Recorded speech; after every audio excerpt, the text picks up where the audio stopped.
Hello everyone, అందరికీ నమస్కారం. Welcome to our YouTube channel సర్కారీ శిక్షణ. ఈ వీడియోలో మనం SSC MTS exam most expected date ఏంటి, ఇంకా ఈ రిమైనింగ్ డేస్లో మన స్ట్రాటజీ అనేది ఎలా ఉండాలి, జీకేలో మనం కవర్ చేయాల్సిన subject wise most important topics ఏంటో కూడా డిస్కస్ చేద్దాం. ఫస్ట్ మనం ఎక్స్పెక్టెడ్ డేట్ గురించి డిస్కస్ చేస్తే, సో మనం ఎస్ఎస్సి కండక్ట్ చేసే వేరియస్ ఎగ్జామ్స్ గురించి చూసుకుంటే మనకి ఆల్రెడీ సిహెచ్ఎస్ఎల్ ఎగ్జామ్ November 12 నుండి స్టార్ట్ అయింది కదా. సో మనకి సిహెచ్ఎస్ఎల్ ఎగ్జామ్స్ వచ్చేసి November 30 వరకు ఎండ్ అవుతున్నాయి. తర్వాత ఎస్ఎస్సి నుండి మనకి జేఈ ఎగ్జామ్స్ అయితే 3rd నుండి 6th December వరకు షెడ్యూల్ అయితే చేశారు. అలాగే సిపిఓ ఎగ్జామ్స్ మనకి 9th నుండి 12th December వరకు ఉన్నాయి. సో మనం ఇక్కడ డిఫరెన్స్ చూసుకున్నాం అనుకోండి. సో 2 ఎగ్జామ్స్కి మధ్య గ్యాప్ వచ్చేసి మనకి 2 days మాత్రమే ఇచ్చారు. నెక్స్ట్ ఇంకో ఎగ్జామ్ చెక్ చేసుకుంటే మనకి కంబైన్డ్ హిందీ ట్రాన్స్లేటర్ ఎగ్జామినేషన్ వచ్చేసి మనకి December 14th షెడ్యూల్ చేశారు. సో మనకి సిపిఓ ఎగ్జామ్కి అలాగే కంబైన్డ్ హిందీ ట్రాన్స్లేటర్ ఎగ్జామ్కి ఓన్లీ 1 day గ్యాప్ మాత్రమే ఇచ్చారు. సో మనం ఇక్కడ చూసుకుంటే December 14th వరకు అన్ని ఎగ్జామ్స్కి కూడా షెడ్యూల్ అయితే చేశారు కదా. సో మనకి ఎంటీఎస్ అనేది ఎప్పటి నుండి స్టార్ట్ అవ్వచ్చు అంటే,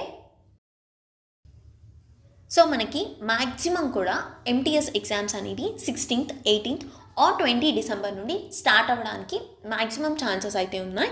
ఎందుకంటే మనకి ఇప్పుడు కంబైన్డ్ హిందీ ట్రాన్స్లేటర్ ఎగ్జామ్ తర్వాత నెక్స్ట్ ఉండే ఎగ్జామ్ ఎంటీఎస్ మాత్రమే. సో మ్యాక్సిమం ఛాన్సెస్ కూడా మనకి 16th, 18th or 20 December నుండి ఉండడానికి ఛాన్సెస్ అయితే ఉన్నాయన్నమాట. ఒక్కసారి మనం టోటల్ అప్లికేషన్ ఫామ్స్ ఎన్ని ఉన్నాయో చెక్ చేసుకున్నాం అనుకోండి. సిహెచ్ఎస్ఎల్ మనకి టోటల్గా 30 lakh స్టూడెంట్స్ అయితే అప్లై చేశారు. సో సిహెచ్ఎస్ఎల్ ఎగ్జామ్స్ మనకి 20 నుండి 30 November వరకు, అంటే టోటల్గా మనకి 18 days వరకు సిహెచ్ఎస్ఎల్ ఎగ్జామ్స్ అయితే కండక్ట్ చేశారు. సో ఎంటీఎస్లో చెక్ చేసుకుంటే మనకి మోర్ దాన్ 36 lakh స్టూడెంట్స్ అయితే అప్లై చేశారనమాట. సో సిహెచ్ఎస్ఎల్ నుండి బేస్ చేసుకొని చూసుకుంటే ఎంటీఎస్ అనేది మనకి అరౌండ్ 25 days ఉండడానికి మ్యాక్సిమం ఛాన్సెస్ అయితే ఉన్నాయి. సో మనం వర్స్ట్ కేస్లో December 16th నుండే ఎగ్జామ్ అనేది స్టార్ట్ అయింది అనుకోండి. సో December 16th నుండి 16th January వరకు ఎగ్జామ్ ఉండే ఛాన్సెస్ ఉన్నాయని చెప్పేసి అజ్యూమ్ చేసుకుందాం. సో ఈరోజు డేట్ ఎంత మనకి? ఈరోజు డేట్ వచ్చేసి మనకి November 27. అలాగే మనం ఎగ్జామ్ని ఎప్పుడు అజ్యూమ్ చేసుకున్నాం? December 16th. సో టోటల్గా మనకి ఇంకా రిమైనింగ్ ఎన్ని డేస్ ఉన్నాయి? 18. ఒకవేళ మీ ప్రిపరేషన్ అనేది 80 to 90% అయిపోయి ఈ 18 daysలో మీరు ఫినిష్ చేయగలుగుతారంటే ఈ 18 days అనేది మీకు మోర్ దెన్ సఫిషియంట్ అవుతుంది. అలా కాకుండా 50 to 60% కానీ 60 to 70% కానీ ప్రిపరేషన్ అయితే అయింది, ఇంకో 1 month మనకి టైం ఉంటే బాగుండు అనుకునే వాళ్ళకు కూడా మీకు ఇంకా 1 month టైం అయితే ఉంది. ఎలా అంటే మనకి ఎస్ఎస్సి వాళ్ళు స్లాట్ బుకింగ్ ఆప్షన్ అయితే ఇచ్చారు కదా. సో ఈ స్లాట్ బుకింగ్ ఆప్షన్లో ఏంటి, మనం ఏ డేట్ రోజైనా ఏ షిఫ్ట్నైనా మనం చూస్ చేసుకోవచ్చు అనమాట. సో మనకి 16th December నుండి ఎగ్జామ్స్ అనేవి స్టార్ట్ అయినా 16th January వరకు ఎగ్జామ్స్ అయితే ఉంటాయి కదా. సో మీరు అరౌండ్ December 26th or 27ని చూస్ చేసుకున్నా కూడా, ఈరోజు మనకి November 27 కదా. సో మనం December 27ని చూస్ చేసుకుంటే మనకి ఇంకా 1 month టైం, అంటే మనకి టోటల్గా 30 days టైం అయితే ఉంది కదా. సో ఈ 30 daysని మీరు పర్ఫెక్ట్గా యూటిలైజ్ చేసుకున్నారనుకోండి, ఎస్ఎస్సి ఎంటీఎస్ని మనం ఈజీగా క్రాక్ చేయొచ్చు అనమాట. ఇప్పుడు మనం ఎస్ఎస్సి ఎంటీఎస్ ప్యాటర్న్ అనేది ఒకసారి చూసుకున్నాం అనుకోండి. సో టోటల్గా మనకి ఇక్కడ 2 sections అయితే ఉన్నాయి. సెక్షన్ 1 వచ్చేసి మనకి 45 minutes ఉంటుంది. అలాగే సెక్షన్ 2 కూడా మనకి 45 minutes అయితే ఉంటుంది. సెక్షన్ 1లో మనకి మ్యాథ్స్ అండ్ రీజనింగ్ ఉంటాయన్నమాట. సో టోటల్గా మనకి మ్యాథ్స్ నుండి 20 questions అడుగుతారు, రీజనింగ్ నుండి కూడా 20 questions. సో ఈచ్ క్వశ్చన్కి మనకి 3 marks. సో టోటల్గా మనకి సెక్షన్ 1 వచ్చేసి 120 marksకి ఉంటుంది. సో ఈ 120 marks అనేది మనకి మెరిట్లో యాడ్ అవ్వవు. జస్ట్ మీరు మెరిట్లో యాడ్ అవ్వాలి అంటే సెక్షన్ 1 ఏదైతే ఉంటుందో దానికి మీరు క్వాలిఫై అవ్వాలన్నమాట. సో ఇక్కడ మీకు ఎలాంటి నెగిటివ్ మార్కింగ్ కూడా ఉండదు. సో సెక్షన్ 1లో ఎవరైతే క్వాలిఫై అవుతారో వాళ్ళ పేపర్స్ మాత్రమే కన్సిడర్ చేసి ఎవరికైతే హైయెస్ట్ మార్క్స్ వచ్చాయో వాళ్ళకే మనకి మెరిట్ లిస్ట్లో ఉంటారనమాట. సెక్షన్ 2 వచ్చేసి మనకి మోస్ట్ ఇంపార్టెంట్. సో సెక్షన్ 2లో మనకి ఏమేమి ఉంటాయి? GK and English. సో ఇక్కడ మనకి టోటల్గా 50 questions అయితే ఉంటాయన్నమాట. సో ఇంగ్లీష్ నుండి మనకి 25 questions, జీకే నుండి 25 questions ఉంటాయి. సో టోటల్గా మనకి సెక్షన్ 2 వచ్చేసి 150 మార్క్స్కి ఉంటుంది. సో మెరిట్ అనేది మనకి ఈ 150 మార్క్స్ని బేస్ చేసుకునే ఉంటాయి. అండ్ ఇక్కడ మనకి నెగిటివ్ మార్కింగ్ కూడా ఉంటుంది. సెక్షన్ 1లో మనకి ఎలాంటి నెగిటివ్ మార్కింగ్ కూడా లేదు. అండ్ సెక్షన్ 1 వచ్చేసి ప్యూర్లీ క్వాలిఫైయింగ్ మాత్రమే. సెక్షన్ 2లో మాత్రం మనకి నెగిటివ్ మార్కింగ్ ఉంటుంది. అండ్ సెక్షన్ 2 కంప్లీట్గా కూడా మనకి మెరిటే అనమాట. సో సెక్షన్ 1 మనకి ఓన్లీ క్వాలిఫైయింగ్ అని చెప్పేసి సెక్షన్ 1ని మాత్రం నెగ్లెక్ట్ చేయకండి. సో సెక్షన్ 1లో మీరు చేయాల్సింది ఏంటి అంటే ఫస్ట్ మనం రీజనింగ్లో చూసుకుంటే మీరు ఇప్పటివరకు ఎక్కడి నుండి అయితే ప్రిపేర్ అయ్యారో జస్ట్ ఆ నోట్స్ని రివైజ్ చేసుకోండి. లేకపోతే మన ఛానల్లోనే మ్యారథాన్ సెషన్స్ 1 and 2 ఉన్నాయి. సో అవి ఫాలో అయినా కూడా మీకు అర్థమైపోతాయి అనమాట. అండ్ మోస్ట్ ఇంపార్టెంట్గా స్టీనో 25కి సంబంధించిన రీజనింగ్ పేపర్స్ ఉన్నాయి కదా, సో వాటిని సాల్వ్ చేయండి. అవి మోర్ దెన్ ఎనఫ్ అవుతాయి. అలాగే ఎంటీఎస్కి సంబంధించిన ప్రీవియస్ ఇయర్స్ క్వశ్చన్స్ ఉంటే వాటిని కూడా సాల్వ్ చేయండి. సో రీజనింగ్కి మీరు ఎక్కువ టైం అయితే వేస్ట్ చేయకండి. మ్యాక్సిమం మీరు ఈ 2 వీడియోస్ అలాగే స్టీనో పేపర్కి సంబంధించిన క్వశ్చన్ సాల్వ్ చేస్తే రీజనింగ్లో ఈజీగా క్వాలిఫై అవుతారనమాట. అలాగే నెక్స్ట్ మ్యాథ్స్ వచ్చేసి ఏవైతే మనకి అడ్వాన్స్ మ్యాథ్స్లో మోస్ట్ ఇంపార్టెంట్గా ఫార్ములాస్ ఉంటాయి కదా, సో ఆ ఫార్ములాస్ అన్నిటిని కూడా రివైజ్ చేసుకోండి. అలాగే ఇప్పుడు మనకి స్టాటిస్టిక్స్ చాప్టర్ ఏదైతే ఉందో దాన్ని మాత్రం స్కిప్ చేయకండి. అండ్ మ్యాథ్స్కి సంబంధించి ఏవైనా సరే ప్రీవియస్ ఇయర్స్గా మనకి ఎంటీఎస్కి సంబంధించిన క్వశ్చన్ పేపర్స్ ఉంటాయి కదా, సో జస్ట్ అట్లీస్ట్ ఒక 10 క్వశ్చన్ పేపర్స్ అన్న సాల్వ్ చేయండి. సో సెక్షన్ 1కి సంబంధించి ఇది. సో మనకి మెరిట్కి అయితే ఇంగ్లీష్ అండ్ జీకే మాత్రమే కన్సిడర్ చేస్తారు కదా. సో ఇంగ్లీష్కి మనకి 75 మార్క్స్ ఉంటాయి. అలాగే జీకేకి కూడా 75 మార్క్స్ అయితే ఉంటాయి కదా. సో జీకేలో మనం అన్ప్రెడిక్టబుల్ అనుకుంటాం, కానీ ఇక్కడ మీరు ఇంగ్లీష్లో మ్యాక్సిమం స్కోర్ చేయడానికి ట్రై చేయండి. సో జీకేలో మీకు కొన్ని మార్క్స్ తగ్గినా కూడా మీరు మెరిట్ లిస్ట్లో ఉంటారనమాట. సో ఇంగ్లీష్ అయితే ఎట్టి పరిస్థితుల్లో కూడా నెగ్లెక్ట్ చేయకండి. సో ఇంగ్లీష్లో మనం చెక్ చేసుకుంటే టోటల్గా మనకి 3 పార్ట్స్ అయితే ఉంటాయి. ఫస్ట్ పార్ట్ వచ్చేసి మనకి grammar, next vocabulary and comprehension. So comprehension పార్ట్లో చూసుకుంటే ప్రీవియస్ ఇయర్స్ ఎంటీఎస్ క్వశ్చన్ పేపర్స్లో చెక్ చేసుకుంటే మ్యాక్సిమం కూడా మనకి క్లోజ్ టెస్ట్ నుండి 5 క్వశ్చన్స్ అయితే అడిగేవాళ్ళు. కానీ ఇప్పుడు మనకి రీసెంట్గా జరిగిన కొత్త వెండర్ ఏదైతే ఉందో దాంట్లో మ్యాక్సిమం కూడా మనకి ప్యాసేజ్ నుండి క్వశ్చన్స్ అయితే అడుగుతున్నారనమాట. ఐదర్ సిజిఎల్ కానీ సిహెచ్ఎస్ఎల్ కానీ మనకి ప్రీవియస్గా క్లోజ్ టెస్ట్ నుండి క్వశ్చన్స్ అడిగేవాళ్ళు, కానీ ఇప్పుడు మనకి ప్యాసేజ్ నుండి క్వశ్చన్స్ అయితే అడుగుతున్నారు. సో ఎంటీఎస్లో మనకి ఐదర్ క్లోజ్ టెస్ట్ నుండి క్వశ్చన్స్ అయినా అడగొచ్చు, లేకపోతే ప్యాసేజ్ నుండి కూడా క్వశ్చన్స్ అయితే అడగొచ్చు అనమాట. సో ఎవ్రీడే ఆల్టర్నేట్ డేస్ మీరు క్లోజ్ టెస్ట్కి సంబంధించిన క్వశ్చన్ సాల్వ్ చేయండి అండ్ నెక్స్ట్ డే మీరు ప్యాసేజ్కి సంబంధించిన క్వశ్చన్స్ అయితే సాల్వ్ చేయండి. లేదు అనుకుంటే క్లోజ్ టెస్ట్ అండ్ ప్యాసేజ్కి సంబంధించి ఎవ్రీడే 1 or 2 క్వశ్చన్స్ అయితే సాల్వ్ చేయండి. నెక్స్ట్ పార్ట్ వచ్చేసి మనకి వొకాబులరీ. సో వొకాబులరీ కంప్లీట్గా కూడా ప్రీవియస్ ఇయర్స్ క్వశ్చన్స్ని బేస్ చేసుకొని అడుగుతున్నారు. సో ఒక్కసారి మీరు చెక్ చేసుకుంటే ఇప్పటి వరకు మీరు ఏ వొకాబులరీ అయితే చదువుకున్నారో వాటిని మ్యాక్సిమం టైమ్స్ రివిజన్ అయితే చేయండి. సో వొకాబులరీ నుండి మనకి synonyms, antonyms, one word substitutions, idioms and phrases and spellings. So ఇవన్నీ కూడా మీరు ఇప్పటివరకు ఐదర్ బ్లాక్ బుక్ చదివారా, అరిహెంట్ చదివారా, లేకపోతే డైరెక్ట్గా ప్రీవియస్ ఇయర్స్ క్వశ్చన్స్ చదివారో వాటిని మ్యాక్సిమం టైమ్స్ అయితే రివిజన్ చేయండి అండ్ ఎవ్రీ డే కూడా వొకాబులరీని రివైజ్ చేస్తూ ఉండండి. సో మనకి లేటెస్ట్గా మనకి 2025 కొత్త వెండర్ వచ్చిన తర్వాత సెలెక్షన్ పోస్ట్ ఫేజ్కి సంబంధించిన క్వశ్చన్స్, స్టీనో 2025కి సంబంధించిన క్వశ్చన్స్, సిహెచ్ఎస్ఎల్కి సంబంధించిన వొకాబులరీ పార్ట్ ఏదైతే ఉందో వాటిని కంపల్సరీ రివైజ్ అయితే చేసుకోండి. నెక్స్ట్ పార్ట్ వచ్చేసి మనకి గ్రామర్. సో సీజీఎల్లో కానీ సిహెచ్ఎస్ఎల్లో కానీ మనం 120 గ్రామర్ రూల్స్ చదివి ఎగ్జామ్కి వెళ్ళాం కదా, కానీ ఇప్పుడు ఏంటి అంటే ఆ 120 గ్రామర్ రూల్స్ అయితే సరిపోవు. ఎందుకంటే మనకి సీజీఎల్ కానీ సిహెచ్ఎస్ఎల్ కానీ ప్రిలిమ్స్ ఏదైతే ఉందో అది జస్ట్ మెయిన్స్కి క్వాలిఫై అవ్వడానికి మాత్రమే. కానీ ఇక్కడ మనం ఎంటీఎస్లో రాసే ఇంగ్లీష్ అండ్ జీకే మాత్రమే మెరిట్ లిస్ట్లో ఉండడానికి ఛాన్స్ అయితే ఉందన్నమాట. సో జీకేలో మనకి ఏమైనా క్వశ్చన్స్ అటు ఇటు అయినా సరే ఇంగ్లీష్లో మ్యాక్సిమం స్కోర్ చేయాలి కాబట్టి ఇంగ్లీష్లో ఎలాంటి టాపిక్ని కూడా స్కిప్ చేయడానికి లేదు. సో మీరు ఇంగ్లీష్లో బేసిక్ రూల్స్ ఏవైతే ఉన్నాయో వాటన్నిటిని కూడా రివైజ్ చేసుకోండి. సో ఇంకా మనకి 30 days టైం అయితే ఉంది కాబట్టి మ్యారథాన్ సెషన్స్ ఏవైతే ఉంటాయో వాటిని రివైజ్ చేసుకోండి. సో దాంట్లో మనం మెయిన్గా ఫోకస్ చేయాల్సింది ఏంటి అంటే ఏవైతే మనకి ఇంపార్టెంట్ టెన్సెస్ ఉన్నాయో వాటిని రివైజ్ చేసుకోండి. అలాగే ఎర్రర్ డిటెక్షన్ అండ్ నెక్స్ట్ వచ్చేసి బ్లాంక్స్కి సంబంధించిన క్వశ్చన్స్. నెక్స్ట్ ఇంపార్టెంట్ వచ్చేసి మనకి fixed prepositions. So fixed prepositions నుండి మనకి క్వశ్చన్స్ రావడానికి ఎక్కువ ఛాన్సెస్ అయితే ఉన్నాయి. సో ఆ ఫిక్స్డ్ ప్రిపోజిషన్స్కి సంబంధించిన క్వశ్చన్స్ కూడా ప్రాక్టీస్ చేయండి. అలాగే voice and narration. So voice and narration నుండి మ్యాక్సిమం క్వశ్చన్స్ అయితే రాకపోవచ్చు, అరౌండ్ 1 to 2 క్వశ్చన్స్ అయితే మనకి అడిగే ఛాన్సెస్ అయితే ఉన్నాయి. సో దీనికి సంబంధించి నేను ఆల్రెడీ ప్రీవియస్గా చెప్పాను కదా, ఆర్బీ ఛానల్ కానీ ర్యాంకర్స్ గురుకుల్కి సంబంధించిన ఛానల్ నుండి మీరు అన్నీ ఒక్కసారి 2-3 hours వీడియో అయితే ఉంటుంది. సో ఆ వీడియో అంతా కంప్లీట్ చేసుకుంటే ఈ 2 టాపిక్స్ కూడా మీరు ఫినిష్ చేస్తారనమాట. సో గ్రామర్కి సంబంధించి ఇది. అండ్ యూట్యూబ్ వీడియోస్లో మీరు ఏది ఫాలో అవ్వాలి అనుకుంటే సో ఈ తక్కువ టైంలో గ్రామర్ ఎక్కడి నుండి కవర్ చేయాలి అనుకుంటే మనకి CGL టైంలో Prashanth sir ranker Gurukul YouTube ఛానల్లో ప్రశాంత్ సార్ అయితే 45 days 45 మ్యారథాన్ సెషన్స్ అయితే చెప్పారు. సో దీంట్లో ప్రతి ఒక్క గ్రామర్ రూల్స్ని ఈజీగా అర్థమయ్యేటట్టు చెప్పారు. సో దాంట్లో మనకి starting with subject verb agreement కానివ్వండి, నౌన్, ప్రొనౌన్, టెన్సెస్కి సంబంధించి ప్రిపోజిషన్, కంజంక్షన్ ఇవన్నీ కూడా మనకి నీట్గా సార్ అయితే ఎక్స్ప్లెయిన్ చేశారు విత్ కాన్సెప్ట్. అలాగే దానికి సంబంధించిన ప్రీవియస్ ఇయర్స్ క్వశ్చన్స్ మనకి ఎలా అడిగారో కూడా ఎక్స్ప్లెయిన్ చేశారనమాట. సో మీరు ఇదన్నా ఫాలో అవ్వచ్చు. లేకపోతే RBE రివల్యూషన్ బై ఎడ్యుకేషన్లో మ్యారథాన్ సెషన్స్ అయితే ఉన్నాయి. సో ఆ ఛానల్ నుండి కూడా మీరు ఫాలో అవ్వచ్చు అనమాట. అండ్ చాలామంది కూడా అనన్య మ్యామ్, రాణి మ్యామ్, సో మీకు నచ్చిన ఏ ఫ్యాకల్టీ దగ్గర నుండి అయితే మీకు అర్థం అవుతుంది అనిపిస్తుందో ఆ ఫ్యాకల్టీ నుండి నేను చెప్పిన టాపిక్స్ అన్నీ కూడా ప్రిపేర్ అవ్వండి. సో గ్రామర్లో tenses, errors and fixed prepositions అయితే మోస్ట్ ఇంపార్టెంట్ అనమాట. అండ్ నెక్స్ట్ మనం ఇంగ్లీష్లో ఏం చేయాలి అంటే సెక్షనల్ టెస్ట్ అనేది కంపల్సరీ రాయండి. అండ్ మీరు రాసిన సెక్షనల్ టెస్ట్ ఏదైతే ఉందో దాన్ని కంపల్సరీ అనాలిసిస్ అయితే చేయాలి. సో మీకున్న డేని సెగ్రిగేట్ చేసుకోండి. సో ఇంగ్లీష్కి మీరు ఎంత టైం ఇవ్వాలనుకున్నారు, 3 hours 4 hours మీరు డిసైడ్ చేసుకోండి. సో ఆ టైంలోనే మీరు డైలీ కంపల్సరీ వొకాబులరీ రివిజన్ అయితే చేయాలి. అలాగే క్లోజ్ టెస్ట్ ప్యాసేజ్ ఏవైతే ఉన్నాయో వాటిని కూడా కంపల్సరీ 2 to 3 questions అయితే సాల్వ్ చేయడానికి ట్రై చేయండి. And Monday to Friday compulsory grammar rules అయితే నేర్చుకోండి.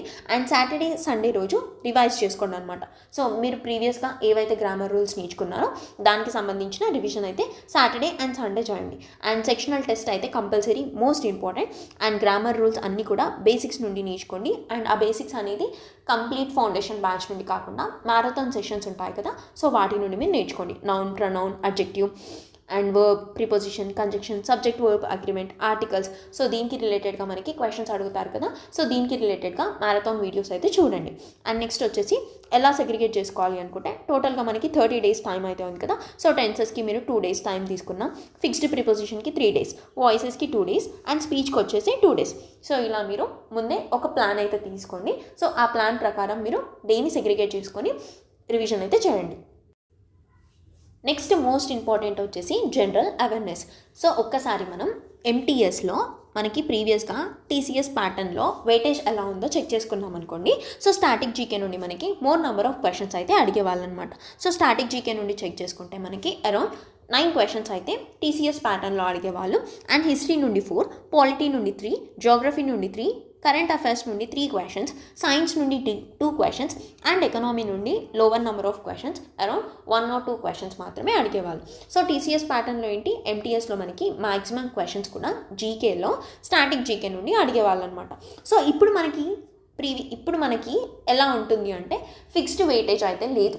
సో మనం ఒకసారి సెలక్షన్ పోస్ట్ ఫేస్ కానివ్వండి, స్టీనో కానివ్వండి, CGL అండ్ CHSLలో చూసుకుంటే ఏ ఎగ్జామ్లో కూడా మనకి స్టాటిక్ జీకే నుండి మోర్ నెంబర్ ఆఫ్ క్వశ్చన్స్ అయితే లేవు. సో స్టాటిక్ జీకే వెయిటేజ్ అనేది తగ్గిపోయింది అనమాట. సో కోర్ సబ్జెక్ట్లో చూసుకుంటే మ్యాక్సిమం క్వశ్చన్స్ కూడా మనకి more number of questions polity నుండి అడుగుతున్నారు. దెన్ సెకండ్ వచ్చేసి మనకి ఎకనామిక్స్, థర్డ్ వచ్చేసి మనకి హిస్టరీ అండ్ ఫోర్త్ ఇంపార్టెంట్గా వచ్చేసి మనకి జోగ్రఫీ అయితే ఉంది. అండ్ సైన్స్లో చెక్ చేసుకుంటే ఫిజిక్స్ నుండి మోర్ నెంబర్ ఆఫ్ క్వశ్చన్స్ అడిగారు. Next biology, next chemistry. And మనకి ప్రీవియస్గా స్టాటిక్ జీకే నుండి ఎక్కువ క్వశ్చన్స్ అడిగేవాళ్ళు కదా, కానీ ఇప్పుడు మనకి కరెంట్ అఫైర్స్ నుండి ఎక్కువ క్వశ్చన్స్ అయితే అడుగుతున్నారనమాట. సో ఫస్ట్ మీరు కోర్ సబ్జెక్ట్స్ని కంప్లీట్ చేసుకోండి, తర్వాత స్టాటిక్ జీకే అండ్ కరెంట్ అఫైర్స్ని కంప్లీట్ చేయండి. లేదు అనుకుంటే ఏదన్నా ఒక కోర్ సబ్జెక్ట్ స్టార్ట్ చేశారనుకోండి, దానికి రిలేటెడ్గా కరెంట్ అఫైర్స్కి ఏదో ఒక టాపిక్ అయితే నేర్చుకోండి. సో అలా అన్న మీరు ఒక కోర్ సబ్జెక్ట్ అండ్ కరెంట్ అఫైర్స్కి సంబంధించి డైలీ ఒక టాపిక్, లేకపోతే కోర్ సబ్జెక్ట్ అండ్ స్టాటిక్ జీకేకి సంబంధించిన ఒక టాపిక్ అయితే నేర్చుకోండి. సో ఇప్పుడు మీరు ఏం చేయాలి అంటే లెక్చర్ వైజ్ వీడియోస్ అయితే చూడడానికి లేదు. సో మనకి టైం అయితే తక్కువ ఉంది కదా, సో మనకి మ్యాక్సిమం కూడా యూట్యూబ్లో 1 shot లెక్చర్ వీడియోస్ అయితే ఉంటాయి కదా. సో యూట్యూబ్లో మీరు సెర్చ్ చేస్తే ఫ్రీగా ఉంటాయి. సో ఏ ఛానల్ నుండి అయినా సరే ప్రతి సబ్జెక్ట్కి 1 shot లెక్చర్స్ అయితే ఫాలో అవ్వండి అండ్ నోట్స్ అయితే రాసుకోకండి. సో దానికి సంబంధించిన PDF ఉంటుంది కదా, సో అదే మీరు రివిజన్ అయితే చేయండి. లేదు అనుకుంటే 1 shot లెక్చర్స్ మా వల్ల కాదు అనిపిస్తే ప్రతి సబ్జెక్ట్ నుండి ఇంపార్టెంట్ టాపిక్స్ ఏవైతే ఉంటాయో వాటినన్నా మీరు రివైజ్ అయితే చేసుకోండి. సో యూట్యూబ్ వీడియోస్లో ఎక్కడ నుండి ఫాలో అవ్వాలనుకుంటే కోర్ సబ్జెక్ట్స్కి Parmar sir one shot videos అయితే ఉన్నాయి ప్రతి సబ్జెక్ట్కి.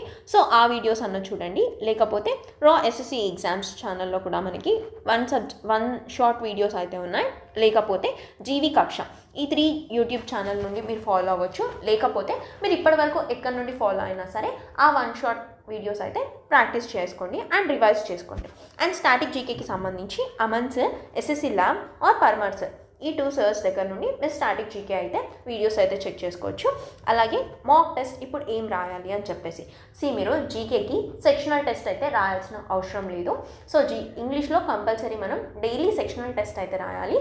కానీ జీకేలో ఎలాంటి సెక్షనల్ టెస్ట్ కూడా రాయకండి. జస్ట్ ఆర్బీ ఛానల్లో మీకు ఫ్రీగా మాక్ టెస్ట్ అయితే ఉంటాయి, అదన్నా ఫాలో అవ్వండి. లేదు అనుకుంటే ఎస్ఎస్సి స్టీనో 2025కి సంబంధించిన ఆల్రెడీ అనాలిసిస్ వీడియో అయితే పరమార్ సార్ చేశాడు. సో దాంట్లో ఏంటి అంటే మనకి కోర్ సబ్జెక్ట్ వైజ్ ఏ క్వశ్చన్స్ అడిగారు స్టీనోలో అని చెప్పేసి దానికి రిలేటెడ్గా ఉన్న కాన్సెప్ట్ కూడా ఎక్స్ప్లెయిన్ చేశారనమాట. సో ఆ వీడియో అయితే కంపల్సరీ నేర్చుకోండి అండ్ ఆ క్వశ్చన్స్ అన్నీ కూడా మీరు ప్రాక్టీస్ అయితే చేయండి. సో సబ్జెక్ట్ వైజ్ అయితే చూద్దాం. ఫస్ట్ మీరు కరెంట్ అఫైర్స్ నుండి చెక్ చేసుకుంటే space machine and space technology నుండి కొత్త వెండర్లో ఏ ఎగ్జామ్ తీసుకున్నా మనకి క్వశ్చన్స్ అయితే అడుగుతున్నారనమాట. అయితే selection post phase exam, steno exam, CGL, CHSL వీటన్నిటిలో కూడా మనకి space technology government central scheme ఏవైతే ఉన్నాయో వీటి నుండి క్వశ్చన్స్ అయితే అడుగుతున్నారు. సో ఫస్ట్ మీరు కవర్ చేయాల్సిన మోస్ట్ ఇంపార్టెంట్ టాపిక్స్ వచ్చేసి ఇవి. అండ్ నెక్స్ట్ వచ్చేసి మనకి స్పోర్ట్స్లో మనం ఏం చదువుకోవాలి అంటే ఏవైతే మనకి స్టాటిక్ రిలేటెడ్ టర్మ్స్ ఉంటాయి కదా వాటిని కవర్ చేయండి. అండ్ ఏదన్నా స్పోర్ట్స్ జరిగిందనుకోండి దాన్ని ఎవరు హోస్ట్ చేశారు అండ్ వెను ఎక్కడ, సో ఇవి 2 థింగ్స్ అయితే నేర్చుకోండి. అండ్ నెక్స్ట్ ఇంపార్టెంట్ వచ్చేసి మనకి 3 క్రిమినల్ లాస్ ఉన్నాయి కదా, సో వాటి నుండి కూడా మనకి రీసెంట్గా క్వశ్చన్స్ అయితే అడిగారు. సో దాన్ని కూడా నెగ్లెక్ట్ చేయకండి. నెక్స్ట్ ఇంపార్టెంట్ టాపిక్ వచ్చేసి మనకి ఇండెక్స్. సో ఇండెక్స్లో మీరు ఏం చదవాలి అంటే ఆ ఇండెక్స్ని ఎవరు పబ్లిష్ చేస్తున్నారో దానికి రిలేటెడ్గా పారామీటర్స్ ఏంటి, ఫస్ట్ కంట్రీ ఎవరు, లాస్ట్ కంట్రీ ఎవరు, అండ్ ఇండియాకి సంబంధించిన ర్యాంక్ ఏంటి. సో ఇవి మాత్రమే మీరు ఇండెక్స్లో చెక్ చేసుకోండి. అండ్ నెక్స్ట్ వచ్చేసి మనకి బుక్స్ అండ్ ఆథర్, నెక్స్ట్ వచ్చేసి అపాయింట్మెంట్స్, నెక్స్ట్ రీసెంట్గా ఉన్న అవార్డ్స్ నేర్చుకోండి. అండ్ మీకు టైం ఉంటే జిఐ ట్యాగ్స్ కూడా చూసుకోండి. సో మోస్ట్ ఇంపార్టెంట్గా మనం ఏం చదవాలి అంటే criminal laws, space technology, government schemes అయితే మనకి మోస్ట్ ఇంపార్టెంట్ అనమాట. అండ్ స్టాటిక్ జీకేలో మనం చెక్ చేసుకుంటే సెన్సెస్ 2011 మోస్ట్ ఇంపార్టెంట్. సో దాని తర్వాత డాన్స్ అండ్ డాన్సర్స్ నేర్చుకోండి. Festival and mela, instruments and musicians ఇది మనకి most important. And important organisations, books and authors. So static జీకేలో మనకి మోస్ట్ ఇంపార్టెంట్ ఏంటి, సెన్సెస్ 2011 అనేది important, dance and dancers, festivals and mela ఈ 3 అయితే మనకి మోస్ట్ ఇంపార్టెంట్. సో ఇవి కంప్లీట్ అయిన తర్వాత రిమైనింగ్ 3 టాపిక్స్ కూడా నేర్చుకోండి. నెక్స్ట్ మనం హిస్టరీలో చెక్ చేసుకుంటే హిస్టరీలో మనకి క్రోనాలజీ అనేది important. So ancient, medieval and modern నుండి క్రోనాలజీ అనేది మనకి మోస్ట్ ఇంపార్టెంట్. తర్వాత ఇంపార్టెంట్ టాపిక్స్ చెక్ చేసుకుంటే ఇండస్ వ్యాలీ సివిలైజేషన్ అనేది ఇంపార్టెంట్, బుద్ధిజం, జైనిజం అండ్ మనకి డైనాసిటీస్, డిఫరెంట్ డైనాసిటీస్ అయితే ఉన్నాయి కదా, మౌర్య డైనాసిటీ, గుప్తా డైనాసిటీ. దీంట్లో కంప్లీట్గా చదవాల్సిన అవసరం లేదు. మనకి ఏ డైనాసిటీ అయితే ఉంటుందో ఆ డైనాసిటీ నుండి క్రోనాలజీ అనేది ఇంపార్టెంట్. అండ్ ఆ పర్టికులర్ డైనాసిటీ ఫౌండర్ ఎవరు, ఫస్ట్ అండ్ లాస్ట్ రూలర్ ఎవరు, వీటి మాత్రం రివైజ్ చేసుకోండి. అండ్ మెడివల్ హిస్టరీలో చెక్ చేసుకుంటే మనకి Delhi sultanate, Mughals and Vijayanagar empires. Next మనకి wars and battles, 1857 revolt, governor and viceroy, Gandhian era and INC sessions. ఈ 2 అయితే మనకి మోస్ట్ ఇంపార్టెంట్. సో ఇవన్నీ కూడా మనకి మోడర్న్ హిస్టరీకి సంబంధించిన టాపిక్స్ అనమాట. సో హిస్టరీలో మీరు కవర్ చేయాల్సిన టాపిక్స్ అయితే ఇవి. నెక్స్ట్ మోస్ట్ ఇంపార్టెంట్ సబ్జెక్ట్ వచ్చేసి మనకి పాలిటీ. సో పాలిటీలో మీరు articles, so important article video నేను ఆల్రెడీ మన ఛానల్లో ఉంది, ఒకసారి చెక్ చేసుకోండి. సో ఆ ఇంపార్టెంట్ ఆర్టికల్స్లోనే మ్యాక్సిమం టాపిక్స్ కూడా మీకు కవర్ అవుతాయి అనమాట. సో ఆ ఇంపార్టెంట్ ఆర్టికల్స్లోనే మనకి fundamental rights, fundamental duties, DPSP ఇవన్నీ కూడా మనకి దాంట్లోనే కవర్ అవుతాయి. తర్వాత మనకి schedules, parts and sources. So మనం ఏ కంట్రీ నుండి ఏది బారో చేసుకుందాం అనేది కూడా మనకి మోస్ట్ ఇంపార్టెంట్. సో ఈ 2 టాపిక్స్ అయితే నేర్చుకోండి. నెక్స్ట్ వచ్చేసి ఇంపార్టెంట్ రీసెంట్ అమెండ్మెంట్స్ ఏవైతే ఉన్నాయో వాటిని ఒకసారి చూసుకోండి. రీసెంట్ అండ్ ఇంపార్టెంట్ అమెండ్మెంట్స్ పైన కాన్సన్ట్రేట్ అయితే చేయండి. నెక్స్ట్ వచ్చేసి మనకి ఏమేం కాన్స్టిట్యూషనల్ బాడీస్ ఉన్నాయి అండ్ ఏమేం నాన్ కాన్స్టిట్యూషనల్ బాడీస్ ఉన్నాయి. So constitutional body and non constitutional బాడీస్లో దానికి సంబంధించిన ఆర్టికల్స్, అపాయింట్మెంట్ ఎవరు చేస్తారు అండ్ దానికి సంబంధించిన రిమూవల్ ఎంత జరుగుతుంది అండ్ టెన్యూర్ ఏంటి, ఈ 4 థింగ్స్ అయితే మనకి most important. Next most important topic వచ్చేసి మనకి ఏమన్నా నేమ్స్ ఇస్తారనమాట.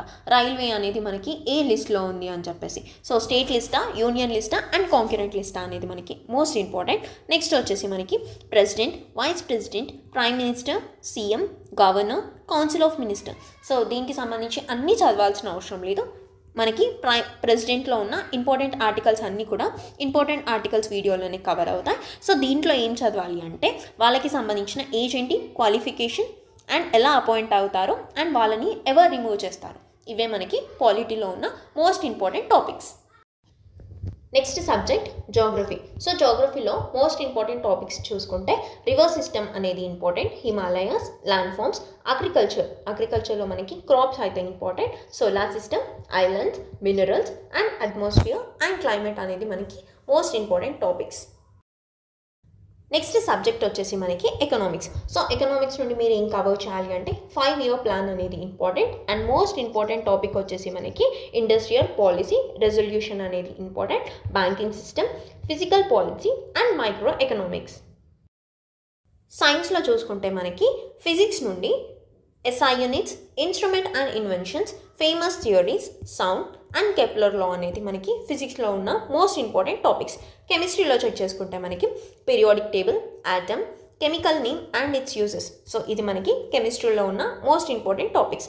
అండ్ బయాలజీలో చూసుకుంటే మనకి విటమిన్స్ అనేది ఇంపార్టెంట్, హ్యూమన్ డిసీజెస్ అనేది ఇంపార్టెంట్, అలాగే ప్లాంట్ అండ్ అనిమల్ కింగ్డమ్ అనేది మోస్ట్ ఇంపార్టెంట్. దాంట్లో మనం కవర్ చేయాల్సింది సెల్ అండ్ టిష్యూస్.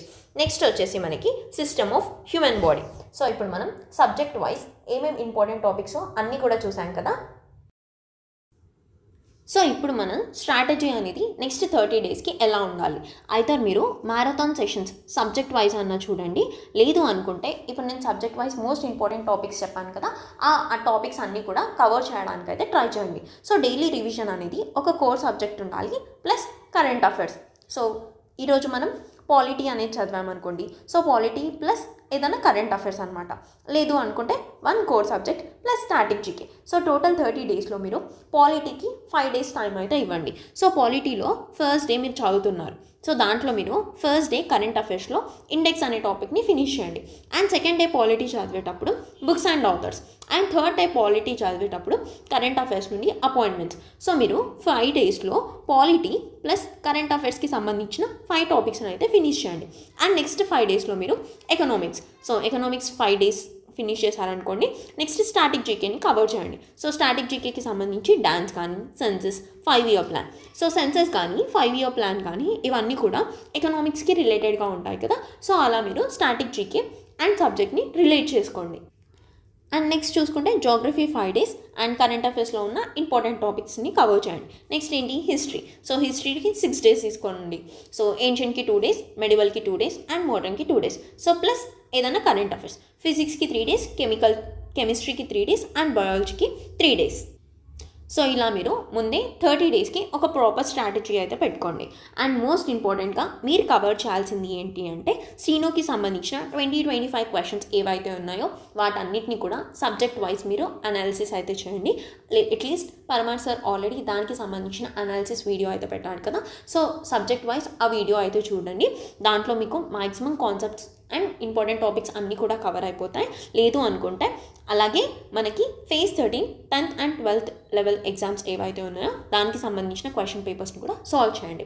ఇప్పుడు మనకి తక్కువ టైం ఉంది అనుకుంటే ఏం చేయండి అంటే మ్యారథాన్ సెషన్ ప్లస్ స్టీనోస్ 2025కి సంబంధించిన సబ్జెక్ట్ వైజ్ క్వశ్చన్స్ అయితే సాల్వ్ చేయండి. సో ఈ వీడియోలో మనం SSC MTSకి సంబంధించి అన్నీ కూడా డీటెయిల్గా డిస్కస్ చేశాం కదా. సో ఈ వీడియోలో మీకు ఎలాంటి డౌట్ ఉన్నా సరే నా కింద కామెంట్ సెక్షన్లో అడగండి. సో ఇదండి ఇవాళటి వీడియో. ఇలాంటి మరిన్ని వీడియోస్ కోసం సబ్స్క్రైబ్ టు సర్కారీ శిక్షణ. Please do like, comment, share and hit the bell icon for more such updates. Thank you so much for watching.